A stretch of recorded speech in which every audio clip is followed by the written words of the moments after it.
Saludamos a Matías Abad, es docente universitario, analista político. Vamos a hablar fundamentalmente sobre las elecciones ecuatorianas que se perfilan ya. El día de hoy posiblemente se confirma la candidatura 17ª con 17 candidatos, 17 opciones para los ecuatorianos, pero es ineludible, Matías, tratar sobre la falta de seguridad en Cuenca, la falta de efectividad de los organismos de socorro que están siendo denunciados. En este caso, que podría ser uno más de decenas, quizás centenares de casos que se dan en la ciudad de Cuenca y que muy poca atención merecen, se convierten en un dato estadístico más, pero es más bien excepcional el caso en el cual se resuelven estos crímenes. Se han convertido importantes barrios de la ciudad de Cuenca en zonas rojas tomadas por la delincuencia, y lo vamos desgraciadamente tomando ya como una situación normal para esta urbe. Es conocida también la presencia de delincuentes, esto mientras se daba la situación de normalidad, entre comillas, anteriormente, antes de que los centros educativos se vuelvan virtuales. La delincuencia pululaba en los alrededores de las universidades también, tomándose barrios y sectores de la ciudad. Conjuntamente con estas denuncias que se han hecho sobre estos barrios del sector noreste de la ciudad de Cuenca, nos han escrito también desde los Tres Puentes, pidiendo que las autoridades tomen control de esa zona hoy en manos de la delincuencia. Un breve comentario sobre este tema antes de ir a un análisis político, Matías. Muchas gracias, Gustavo. Buenos días a todos ustedes, Rosana, Gustavo, y a todos los radioescuchas de Antena 1. En efecto, creo que usted ha señalado un valioso y un importante criterio que van a tener también que evaluar los electores de la ciudad de Cuenca y de la provincia de La Suay al momento de confiar su voto a una de las candidaturas de este momento calificadas e inscritas. Sin duda, pues todos conocemos el importante aporte desde lo tributario, desde lo productivo y lo comercial que realiza la provincia de La Suay. Somos la tercera provincia en importancia en aportar al erario público, pero vemos que ese dinero no tiene un retorno en la forma ni en la cantidad que nosotros esperaríamos y que la ciudad y la provincia se merecen. Creo que estamos más allá de ser el destino 12º o 13º, a pesar de, como digo, ser los terceros en importancia en aportar al erario público. Y los resultados están a la vista. No ha habido en los últimos años obras que realmente sean relevantes frente a la magnitud de otras infraestructuras de vialidad, de servicios y de atención a educación y salud que sí se han visto en otras provincias y ciudades. Quizás puede ser también esto una penosa herencia de que en algún momento esta provincia fue el bastión del correísmo y no necesitó en su momento esas candidaturas que apoyaban, o el mismo Correa, tener que hacer demasiado esfuerzo por congraciarse con los ciudadanos, ya que el voto de alguna forma ya estaba consignado.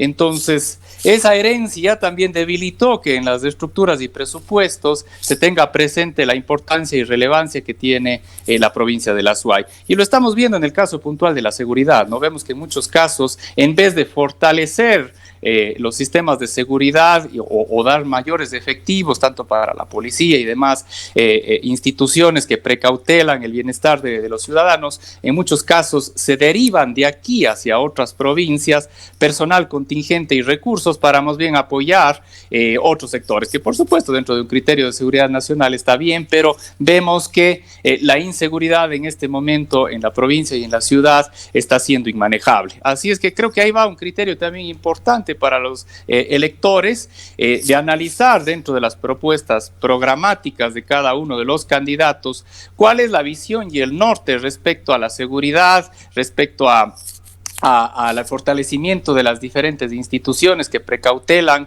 la convivencia armónica de los ciudadanos en cada una de las candidaturas hoy calificadas. Y también evaluar qué va a hacer puntualmente o qué pretende hacer puntualmente cada uno de los candidatos por esta realidad de la ciudad, que como digo, más allá de la importancia de la seguridad, trasciende a todo el resto del sistema de bienestar que tenemos en la provincia. Vayamos al tema político. Esto viene matizado por verdaderos escándalos que se producen en Ecuador. El día de ayer, uno de los movimientos calificados en Ecuador, el Movimiento Unión Ecuatoriana, acaba de darle espalda a uno de sus candidatos. Se trata de Giovanni Andrade, el candidato que se presentaba como pro minero y que prometía cambiar el Ecuador a través de la gran minería. Su partido, su movimiento resulta ser una farsa y el CNE dice no poder hacer nada al respecto, que su candidatura es cosa juzgada, lo dice en pocas palabras. Cristian Zurita, destacado periodista ecuatoriano, invitado hace pocos minutos en este medio de comunicación, señala que es el resultado de haber avalizado estos partidos de alquiler. El Movimiento Unión Ecuatoriana proviene y se sustentó, se lo creó con dineros de Odebrecht, es lo que dice Cristian Zurita. Esto nos lleva a reflexionar un poco más a fondo de lo que está sucediendo en este proceso electoral y la actuación que han tenido las autoridades en el ámbito electoral, el Consejo Nacional Electoral y el Tribunal Contencioso Electoral. Bueno, primero es inconcebible que a menos de 2 meses de celebrarse la primera vuelta presidencial y la elección de asambleístas nacionales, provinciales y parlamentarios andinos, todavía no tengamos una elección construida. Todavía estamos debatiendo, el día de hoy quizás se tomen ya las decisiones finales respecto a qué candidaturas van a estar calificadas. Pero eso genera que una vez que se proclamen definitivamente las candidaturas, tengamos que apresurar el paso para la impresión de papeletas y para organizar en sí todo el proceso electoral. Realmente, como usted bien señala, eso evidencia una débil institucionalidad del sistema electoral y por ende también del sistema democrático. Creo que también el problema, lo que usted indica, también tiene una razón estructural en un código de la democracia que se pensó, procuró que iba a ser más bien una herramienta para empezar a dar solidez a las instituciones y más bien ha provocado todo lo contrario, ¿no? Que en este momento tengamos un récord histórico de binomios que aspiran a la presidencia de la República, de los cuales también se desprenden sus naturales candidaturas a las diferentes otras elecciones que se van a llevar a cabo.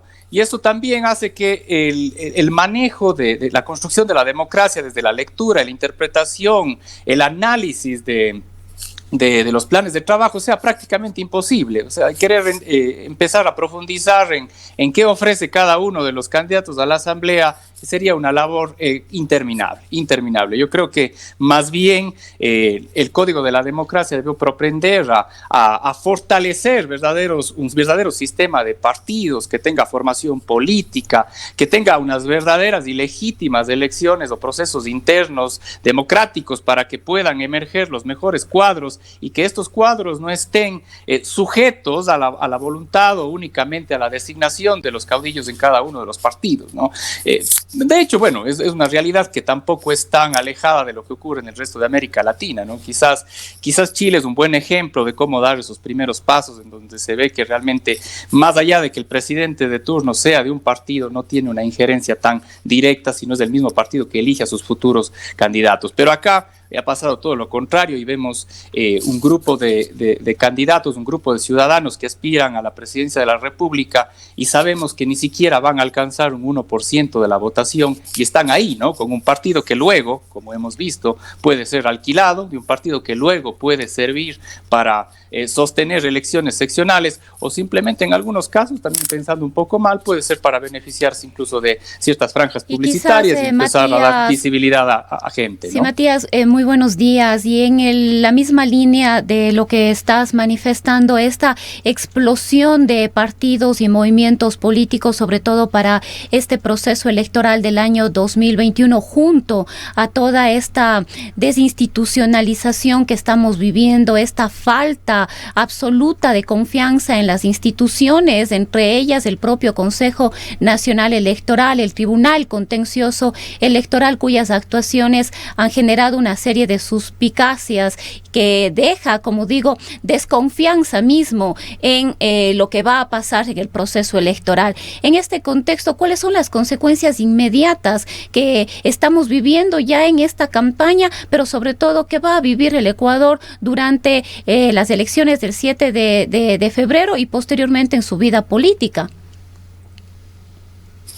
Perdón, Rosana, se me cortó un poquito. ¿Me puedes repetir brevemente la pregunta? Sí, solamente te decía que esta desinstitucionalización, esta falta de confianza, esta explosión de partidos y movimientos políticos va a dejar una serie de consecuencias que ya quizás el país los está viviendo en este proceso electoral, pero además luego, a partir de lo que ocurra tanto el 7 de febrero como en la segunda vuelta electoral, también va a generar una serie de consecuencias para el futuro mediano y a largo plazo de Ecuador, tanto en su vida política y desde su vida política, en su vida social, económica, etcétera, ¿no? Sin duda hay una crisis de representación. Muestra de ello es que quizás los récords históricos en baja aceptación popular que tienen las dos principales instituciones de este sistema democrático, ¿no? Tanto la Asamblea como el Ejecutivo no alcanzan a pasar el 10% o incluso en algunas mediciones hasta el 5% de aprobación popular. Y eso más allá de ser un reflejo de las diferentes autoridades que están al frente de cada una de las funciones del Estado, también reflejan la poca vocación democrática que en este momento estamos como ciudadanos ejerciendo, ¿no? Yo creo que más bien en estas elecciones, mientras más consciente sea el voto y mientras más a cargo nos hagamos de nuestra decisión, se va a fortalecer de mejor manera el sistema, ¿no? No sabemos qué va a pasar la segunda vuelta, quizás pueden darse una serie de alianzas no esperadas, pero a la larga siempre hemos visto que en los últimos procesos electorales, lamentablemente, la segunda vuelta genera una polarización extrema que tiene como consecuencia también una división entre ecuatorianos, ¿no? Entonces va a desprenderse, sea el resultado que sea, asimismo un escenario de crispación y un escenario de polarización del cual ha sido difícil salir hasta el momento. En cuanto a las posibilidades que se perfilan, escuchábamos también en otro espacio transmitido por este medio de comunicación un destacado analista, Simón Pachano, quien describía una especie de estado de confusión o de desinterés que es el que prima en el país. Mucha gente está realmente más interesada en qué va a comer ese día, cómo va a conseguir su sustento diario, que en las elecciones. Prima la indecisión en cuanto a las pocas encuestas que circulan. Reconoce Pachano que hay 3 candidatos con mayor preferencia, pero no mayoritaria ninguno de ellos.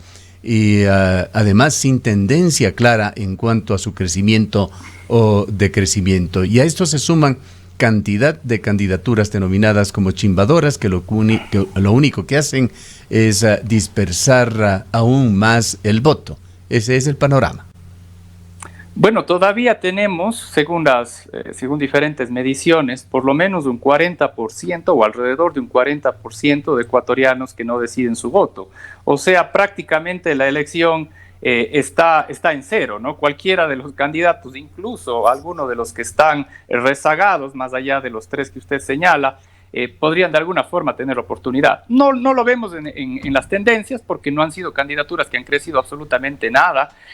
Finalmente creo que la elección se va a decidir, si no pasa nada extraño, o a la fecha de hoy con los datos de hoy, entre bien sea una segunda vuelta Guillermo Lasso, Andrés Arauz, Guillermo Lasso, Yacu Pérez o Yacu Pérez de Andrés Arauz. Sin embargo, no perdamos de vista que el día de hoy el Consejo Nacional Electoral va a sesionar, va a conocer lo resuelto por el Tribunal Contencioso Electoral y podría haber una posibilidad, algunos dicen bastante probable, de que ingrese en el tablero electoral Álvaro Noboa. Y siempre el análisis va a ser, bueno, pero ¿a quién le quita votos Álvaro Noboa? Creo que más allá incluso de a quién le quita votos es qué tanto porcentaje de ese voto indeciso va a captar su posible irrupción en el tablero electoral y en la papeleta.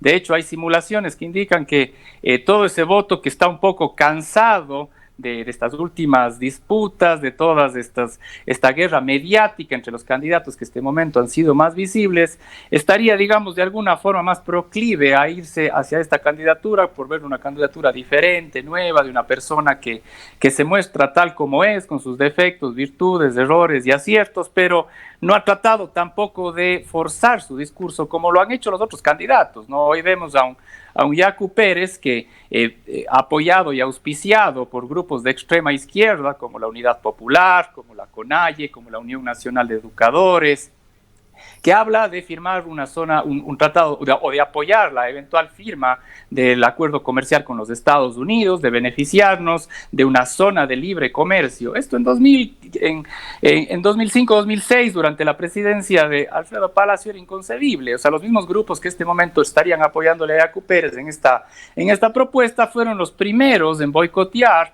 el eventual tratado de libre comercio que en esa época se estaba suscribiendo. Vemos a un Yacu acercándose mucho más al centro, presentándose como un candidato más moderado. Vemos a un Guillermo Lasso también saliéndose un poco de su esquema tradicional conservador y queriendo de alguna forma sintonizarse con las ideas más cotidianas, utilizando frases un poco más construidas, pero en todos los casos se ven candidatos muy forzados. Nos vemos a un Andrés Arauz que trata de salirse de su discurso antidolarización y de su discurso que en su momento apoyaba el gobierno de Chávez y Maduro, y hoy se quiere volcar hacia una nueva propuesta más propia de él, pero también no llega a cuajar. Sabemos que todos tratan de acomodarse sabiendo que esa votación que falta, ese 40 y pico % que todavía no está decidido, tiene de alguna forma o comparte valores más moderados que distan de ambos extremos, como ya hemos visto, ¿no? Y por eso tenemos a un Álvaro Nova que se presenta como una candidatura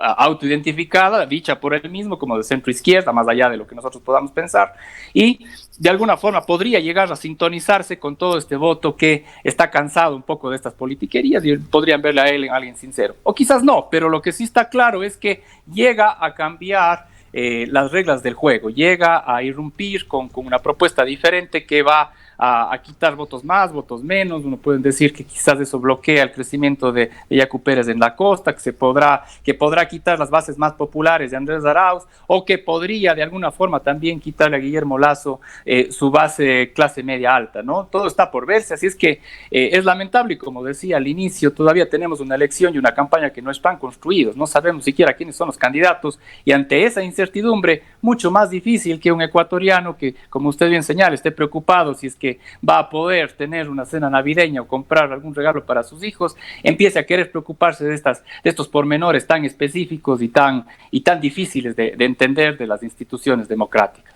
En todo caso, y para culminar, Matías, ¿cuáles serían los puntos en las agendas de los candidatos a los que debería prestar atención los habitantes de Cuenca, de la Suay, del Austro, que tenemos problemas comunes? Bueno, yo creo que hay que tener presente primero la capacidad, las cualidades y el perfil de cada candidato. La típica respuesta aquí sería, bueno, leamos los planes de trabajo. Bueno, los planes de trabajo dicen lo mismo, todos los candidatos. Ya escuchamos que están en Wikipedia. De hecho, todos los candidatos tienen bastante bien identificados cuáles son los problemas de los ecuatorianos, porque así se hacen estos planes de trabajo, que por lo menos son los que están publicados, ¿no? Uno identifica, uno analiza a través de una consultora, son candidaturas grandes que tienen la capacidad de tener asesores y grupos que se encarguen de realizar investigación de mercados, analizar cuáles son los problemas que más